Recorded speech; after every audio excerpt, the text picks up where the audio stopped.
Let me bring in Senator Kevin Cramer, Republican from North Dakota. And let's start about your briefing from administration officials on Ukraine. Everybody wants to do more. What's the more that you think is reasonable that we should be doing that we're not? Yeah, so great question, because the first more that we often talk about is the request by President Zelensky for MiGs or some sort of fighter jets, and that's always at the top of the list. Setting that aside for a moment, I think most Americans believe that what they really need are better surface-to-air missile systems. They agree with that. They being Ukrainians, they want more advanced systems. You know, we talked about the S-300s, the Soviet-era defense system, which is pretty effective, but it's quite old. And then, you know, more long-range systems as well, because as you know, the Stingers that we've provided to this point are really short-range. Therefore, the missiles, when they get really close to you, they want to be able to hit these missiles further away, and I don't blame them, and higher in the air. We need to do that for them. But I think a lot of the urgency besides the what is the how fast. You heard, you quoted Chris Murphy. I think that's what's being expressed both by the Ukrainians and a number of us prior to the briefing yesterday. Those of us on the Ukraine caucus met with 5 members of RADA, the parliament in Ukraine, and they said the same thing. It's like we need these things yesterday. If you can't get them to us yesterday, please today or tomorrow at the latest. And that's the real frustration, the lack of certainty of how soon they can get these things and how effective they can be. But that's met with all kinds of other complications, Chuck, as you know. Well, right. I was just going to say this S-300 issue. There's only one NATO nation that's ready to do it, I believe. It's Slovakia. And it seems like there's a couple other nations that have it and they don't want to do it, I guess, out of fear of irritating the Russians. So how much of this is a Biden issue and how much of this is a unique NATO issue? Well, you're right, but I think the number of nations willing to do it is growing. I get that sense yesterday. They have to get their stockpiles. They have to find them. They have to see if they even work. These are very old systems. The United States does have some as well. So without revealing too much information, there are a lot of them out there. But let's also remember, these aren't the latest and greatest, although they would be welcome. But then you have the additional challenge of restocking those stocks wherever they might be. And we're looking at a Biden budget that's, you know, the defense budget, which grows at a rate about half of what inflation is growing at. So we have a lot of, again, complicating factors. We also have technology transfer challenges with the newer systems, obviously, that we have to deal with. So I think one of the takeaways for me, at least, was we're not very well prepared for war. We're prepared to maybe slow down defeat for the Ukrainians, but I don't see that we have a policy to help them win right now. So what's the what kind of impression do you have of what the negotiations are about these days? What's in play, and what's realistic? I mean, is there any sense of how? Did you get any sense of how this could end? I think you've been reporting as I've been listening. And by the way, I could spend an hour listening to Hadley talk about the oil markets. But I think you've been reporting pretty accurately what the state of play is, and that is that it's not very realistic, at least at this point. Vladimir Putin says one thing, he does something different. You can't really rely on it, and understandably so. I mean, the guy hasn't really been shooting straight with us for a very long time, obviously. So that's a frustration. Evidently, he's not feeling enough incentive yet to negotiate in good faith. Obviously, he needs to come out of this looking like he won something, and I think right now, if he got out of it, it would look like he did not. I think we have to be sure he doesn't ever leave this war looking like he won something. So I think we're a long ways from a truly negotiated, favorable outcome. I want to hit you on that last statement, because how does this end with him in power and him as a loser, right? Like that's the part of this. It's hard to look, and I may be asking you an impossible question, but it's understandable what the president said last week. Everybody wants him out of power. Should that be a policy? Should we pursue this to there? Our foot's on his throat. Yeah. So it's interesting you say that, Chuck, because when he said what he said, when the president said what he said last week, that implied a regime change, I'm going, I think he just said what a whole bunch of people are thinking. But of course, he's the president. When he says it, it has ramifications. I personally don't believe, first of all, I don't believe that a lot of our allies and other adversaries took it as seriously as we seem to take it. And second of all, I think you don't need to do anything to torque off Vladimir Putin enough to be dumb. He is there. And so I think it was, I kind of get your point. At the same time, is there an outcome where he loses and this ends well without him being taken out? All I would say is that I think that a revolution in Russia would be pretty welcome right about now, but I don't want to oversimplify what a revolution in Russia would look like, which means we need to continue to apply enough pressure and provide enough tools, both on the sanctions side as well as on the military side, to make sure that Ukraine wins this war and that we don't just have a policy of delaying their defeat. I want to talk about what the president is likely to unveil here in a few minutes on an energy strategy here to try to speed up, get some more oil into the market. And it's the issue of trying to incentivize, and I think issuing penalties if you don't use a lease on government lands is one way, I guess, of incentivizing.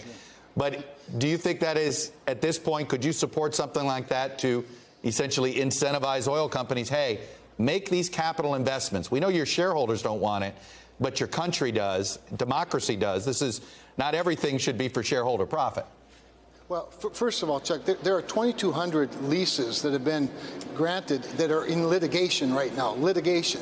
The biggest problem are not leases. 75% of the leases are being used. The problem is they also have to speed up the permitting process. The applications for permits to drill, the days that takes, has doubled since just a couple of years ago, maybe even tripled. So you can't say we're going to punish you if you don't use it, but then at the same time not issue the permits that you need to be able to drill. That's just one of many regulations that provide a lack of certainty for this investment. I thought Hadley Campbell made a great point when she said these are capital-intensive industries. You don't just turn a valve in the middle of the federal grasslands and oil comes out.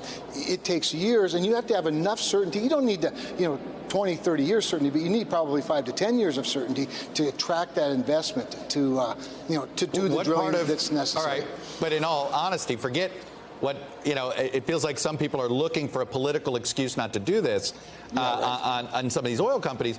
Sure. I mean, it's pretty obvious the next 5 to 10 years there's going to be plenty of people consuming fossil fuels. Why isn't this seen as a good investment? Well, again, because the regulatory side of it is so unpredictable.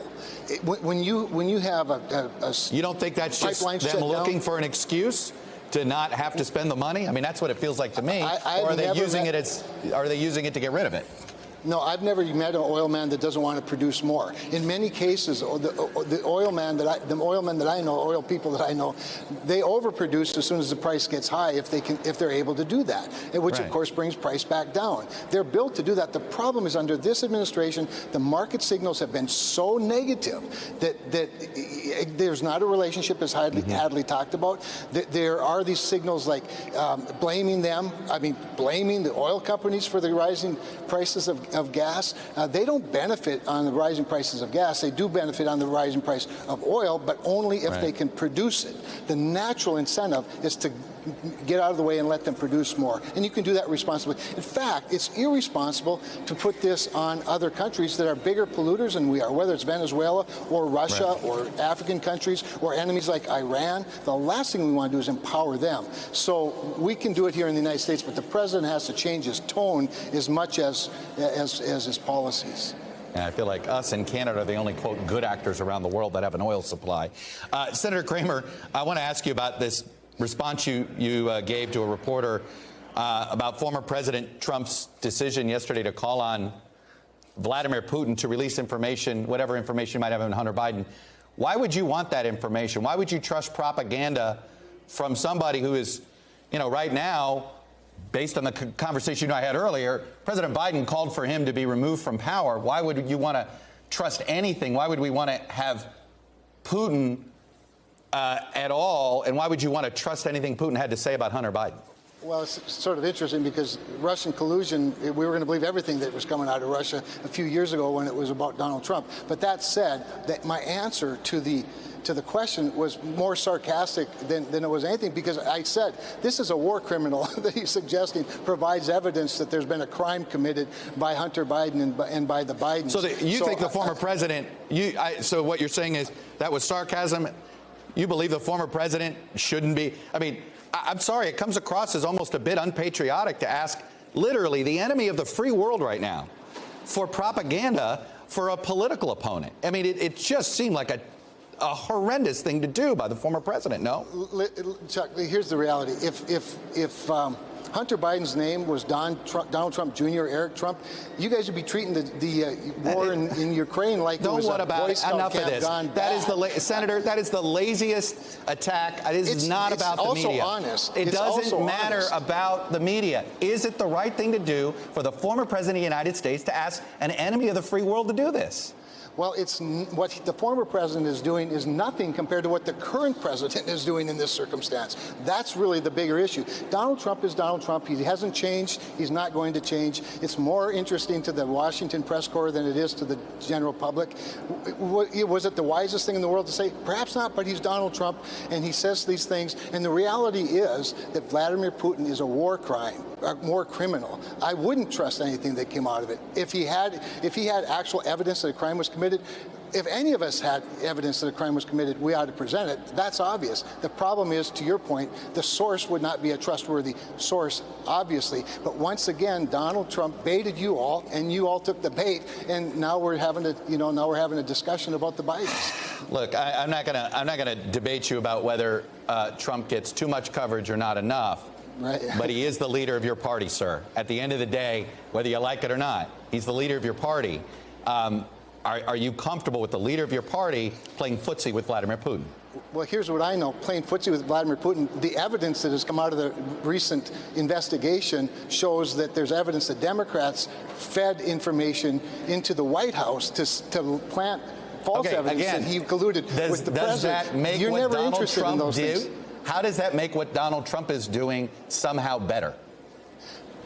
Well, first of all, it doesn't necessarily make it better, but he's a former president. We have a current president who's called for regime changes in Russia. That's dangerous. We have a current president who says that sanctions are never intended or would never deter Vladimir Putin. We're all going, why did we issue sanctions then? And so, no, I'm way more concerned, and I think the American people are, with the current president and his behavior and really the lack of scrutiny of it compared to a former president who has a long history of saying sort of outrageous things, whether seriously or not seriously, and being taken way, way, way too seriously, frankly, by a press corps that's all too anxious to jump on an interesting personality, to say the least. But I might also add, Chuck, that when Donald Trump was president, Russia didn't invade Ukraine.